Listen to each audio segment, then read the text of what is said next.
안녕하십니까. 성남시의회 국민의힘 김보미 의원입니다.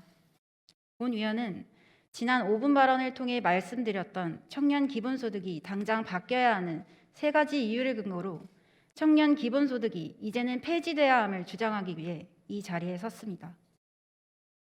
성남시 청년 기본소득은 세 가지 목적을 한 번에 달성하려다 보니 그 실효성이 떨어지고 시민과 가장 가까이에 있는 지방자치기관에서 실시하는 사업이라고 보기에는 정말 도움이 필요한 청년들에게 그 혜택이 미치지 못하고 있으며 정말 필요로 하고 있는 곳에도 쓰지 못하고 있다는 한계점을 가지고 있다 말씀드렸습니다.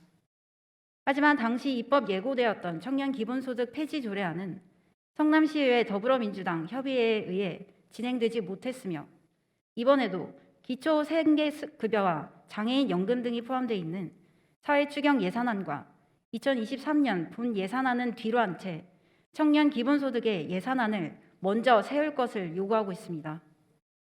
얼마 전 12월 14일자 신문에서 경기도 청년 기초생활수급자가 5년 새 2배 정도로 전국에서 가장 많이 증가하였으며 정부와 달리하겠다던 경기도 기초수급자 복지는 똑같고 청년 기초수급자 증가세를 막기 위해서는 일정 기간 청년 스스로 경제활동을 할 수 있도록 뒷받침해줘야만 하지만 현재로서는 불가능에 가깝다는 내용을 게재되었습니다. 청년 기본소득은 2015년도 성남시에서 청년 배당으로 탄생하여 2019년부터는 경기도 사업으로 지금까지 4년여간 시행되었습니다. 청년 기초생활수급자가 전국에서 가장 많이 증가하였는데 4년여간 청년 기본소득을 실행해온 경기도가 청년 정책을 잘 해온 것이라 볼 수 있습니까? 4년이란 시간 동안 더 나아지기는커녕 최악을 찍었다고 보여집니다. 청년 기초수급자가 늘어나고 있을 때 성남시에서는 청년 기본소득 목적 외 지출이 늘어나고 있었습니다. 지난번 보여드렸던 내역과 최근 2022년 10월까지 업데이트된 목적 외 지출 내역입니다. 약 2년여간 2억 8천만 원에서 5억 8천만 원으로 증가했습니다.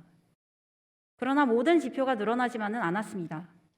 2022년 경기도 청년기본소득 정책 효과 분석에 의하면 청년기본소득의 당사자인 청년들을 대상으로 조사한 결과 사전조사에서 소비하고자 하는 항목으로 자기개발에 대한 비율이 25.49%에서 사후조사에서는 11.21%로 감소했으며 교재, 여가 분야에서도 11.5%에서 7.51%로 감소했습니다. 자기개발을 위한 대형학원, 온라인 강의에서도 사용이 제한되고 여가 활동을 위한 영화관, 공연장 등에서도 사용 제약이 있다면 청년 기본소득이 청년을 위한 것이 맞는지 의문을 가질 수밖에 없습니다. 또한 청년 기본소득은 기본소득의 6가지 원칙 중 보편성을 무시한 채 만 24세 청년에 한하여 지급되고 있으며 청년 기본소득 지급액은 1년간 100만 원으로 한 달에 약 8만 3천 원을 받게 되는데 이는 수급자 최저생계비인 58만 3천 원에도 미치지 못하는 수준으로 기본소득의 6가지 원칙 중 충분성에도 맞지 않습니다. 따라서 청년 기본소득은 기본소득이라고도 볼 수 없으며 경기도에서 주최하는 사업임에도 불구하고 청년 기초수급자가 경기도에서 가장 많이 증가하였고 청년 기본소득의 목적 외 소비도 증가하고 있는데 도대체 무엇을 위해 그토록 청년 기본소득만을 외치고 계십니까? 청년을 위해서입니까? 이재명 전 시장을 위해서입니까? 이 사업이 기초생계급여가 포함된 4차 추경 예산안과 2023년 본 예산안까지 뒤로 한 채 주장할 만큼 효과가 뛰어나고 정말 필요한 사업입니까?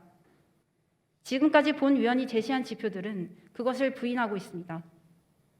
존경하는 성남 시민 여러분, 청년 기본소득의 실효성에 대한 의문은 저희 시뿐만 아니라 경기도의회와 타 시에서도 나오고 있습니다.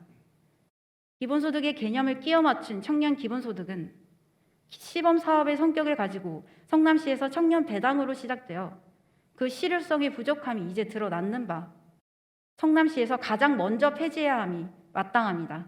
끝까지 경청해 주셔서 감사합니다.